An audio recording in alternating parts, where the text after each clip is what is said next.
जो एस्पिरेंट्स है, जो बेरोजगार नौजवान जम्मू में भी और कश्मीर में भी आज धरने पे हैं, हजारों की तादाद में उन पे लाठीचार्ज हुआ है, जिसकी मैं कड़े लफ्जों में मजम्मत करती हूँ कि उनका ये कसूर है कि वो बीजेपी सरकार से सवाल करना पे किसकी सिफारिश पे उनको एम्प्लॉय किया जा रहा है यहाँ पर रिक्रूटमेंट के लिए, बल्कि उनके लिए कानून तब्दील किए गए ताकि एपटेक कंपनी जो है इसमें आए।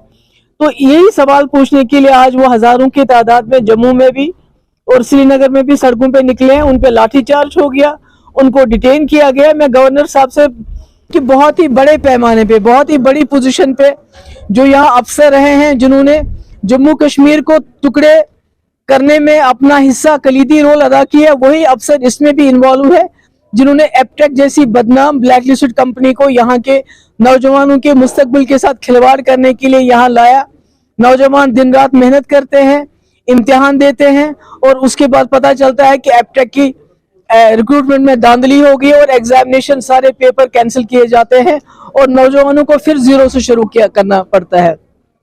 एक तरफ से सरकार लोगों को नौकरियों से बाहर निकाल रही है, नौकरियां दे नहीं रही है, बल्कि लोगों को नौकरियों से निकाल रही है। दूसरी तरफ से जितनी भी थोड़ी बहुत नौकरियां हैं उसमें एपटेक जैसी ब्लैक लिस्टेड कंपनी को सामने लाया गया है, जिसकी वजह से यहाँ के नौजवानों का मुस्तकबिल जो है दिन ब दिन अंधेरे में धकेला जा रहा है। उम्मीद करते हैं कि अमशीपोरा में जो अभी तक सिफारिश है कि उसको उम्र कैद मिलनी चाहिए, वो बाकी लॉजिकल कंक्लूजन तक पहुंचना चाहिए, क्योंकि हमने कई बार देखा, चाहे पथरेबल हो चाहे मत्सिल हो, कहने को तो कहा जाता है कि भाई इनके खिलाफ कोर्ट मार्शल होगा, एक्शन होगा, पर अल्टीमेटली होता कुछ नहीं है।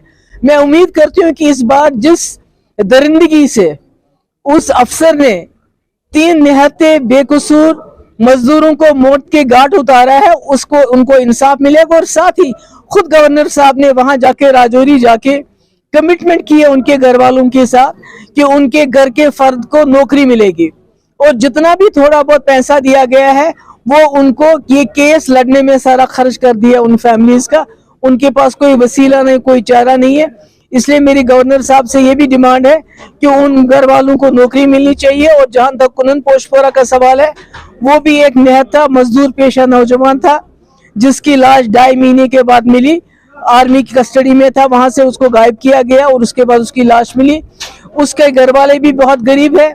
इंसाफ की तो उम्मीद नहीं है हमें, मगर फिर भी मैं यही कोशिश करूंगी कहने की कि एक थॉरो प्रूफ होना चाहिए और उसके घर वाले बहुत गरीब है, उनको एक नौकरी मिलनी चाहिए जल्द से जल्द और उनको उसका जो है आर्मी की तरफ से बहुत बड़ा कंपनसेशन मिलना चाहिए। Thank you so much.